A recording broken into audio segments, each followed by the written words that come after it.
Guyyaan meteoroloojii addunyaa 65ffaan akka biyya keenyatti yeroo 45ffaaf marii paanaaliin kabajameera. Sagantaa kanarratti kan argaman Daayireektarri olaanaan Inistituutii Meteoroloojii Itoophiyaa obbo Fattanaa Tashoomaa hojiin har'a hojjennu hundi lubbuu namaa fi qabeenya biyyaa baraaruudha jedhanii humni raagaa haala qilleensaa Inistituutichi taasisaa jiru yeroodhaa gara yerootti fooyya'aa jiraachuu himaniiru. Mul'ata keenya 2022 irratti implementi goona jennee yaadne san dursinee achiif goonee jirra jechuudha.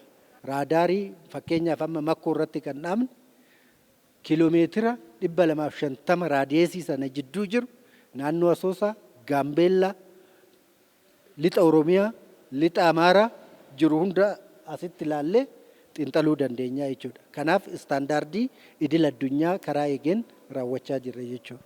Inistituutichi dameewwan akka qonnaa, bulchiinsa qabeenya bishaanii, fayyaa fi tajaajila mara keessatti shoora olaanaa taphachaa jira kan jedhan obbo Fattanaan raagni qilleensaa biyyootan kan daangeffamuu miti waan ta'eef taateen garba Hindii, Atilaantikii fi kanneen biroo irratti mul'atu biyya keenyatti rakkoo akka hin dhaqqabsiifneef qindoominaan hojjechaa jirra jedhaniiru.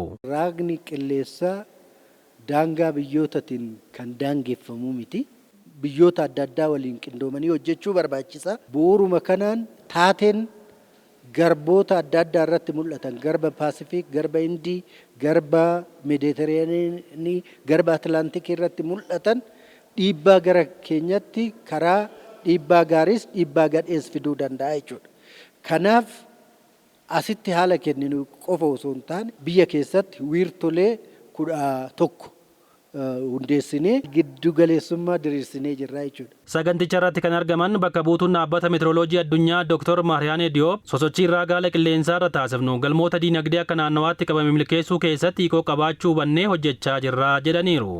This year's theme, observing today, protecting tomorrow. Guyyaan meteoroloojii addunyaa bara kanaa mata duree har'a ilaaluun bor eeguuf jedhuun kabajama. Kun kan agarsiisu sosochiin raaga haala qilleensaa har'a taasifnu galmoota dinagdee akka naannawaatti qabame milkeessuu keessatti hiikoo guddaa qabaachuu isaati. Kana haalaan hubannee hojjechaa jirra. Jireenya keenya fooyyessuu, guddina biyyaa saffisiisuuf, qormaata gama jijjiirama qilleensaan dhufan qolachuuf humna raawwachiisummaa meteoroloojii cimsuu fi teekinooloojii yeroon gaafatuun utubuun murteessaadha. Inistituutiin Meteoroloojii Itoophiyaa lafee dugdaa guddina diinagdee biyyattiiti kan jedhan Dr. Maariyaaneen qorannoo fi raagni haala qilleensaa Inistituutiin Meteoroloojii Itoophiyaatti gaggeeffamu Itoophiyaatti milkaa'ina misooma maraa keessatti akkuma gahee qabu akka naannawaattis shoora olaanaa qaba jedhaniiru.